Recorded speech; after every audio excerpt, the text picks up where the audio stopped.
முருகன் பழனிமலை பற்றிய 5 தெய்வீக உண்மைகள். 1.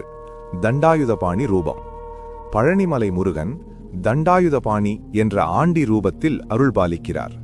கையில் உள்ள தண்டு அகங்காரத்தை விட்டுவிட்டு ஞானப்பாதையில் செல்ல வேண்டும் என்ற தத்துவத்தை குறிக்கிறது. 2. ஞானம் உணர்ந்த தலம் பழனி.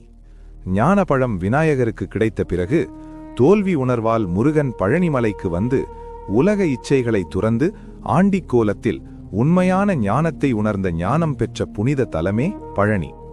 3. போகர் சித்தரின் நவபாஷான சிலை. பழனி முருகன் மூர்த்தி போகர் சித்தர் அவர்களால் நவபாஷானம், அதாவது 9 மூலிகைகள் கலவை கொண்டு உருவாக்கப்பட்டதாக சித்தமரபு நம்புகிறது. அதனால் இந்த மூர்த்திக்கு ஆரோக்கிய சக்தி இருப்பதாக பக்தர்கள் நம்புகிறார்கள். 4. ஆண்டிக்கோலம், துறவின் உச்சம். பழனிதான் முருகன் முழுமையான துறவி போல காட்சியளிக்கும் முக்கிய திருத்தலம். அது உண்மையான சக்தி துறவிலிருந்தே பிறக்கும் என்ற ஆன்மீக சத்தியத்தை உலகிற்கு உணர்த்துகிறது. 5. பஞ்சாமிர்தம், தெய்வீக பிரசாதம்.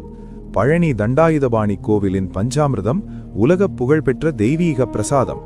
இது பாரம்பரியமாக 18 இயற்கை பொருட்கள் கொண்டு தயாரிக்கப்படுகிறது. மனமும் உடலும் சுத்தமாகும் என பக்தர்கள் நம்பிக்கை கொண்டுள்ளனர். உங்களுக்கு பஞ்சாமிர்தம் பிடிக்கும்னா ஓம் முருகான்னு கமெண்ட் பண்ணுங்க. வெற்றிவேல் முருகனுக்கு அரோகரா.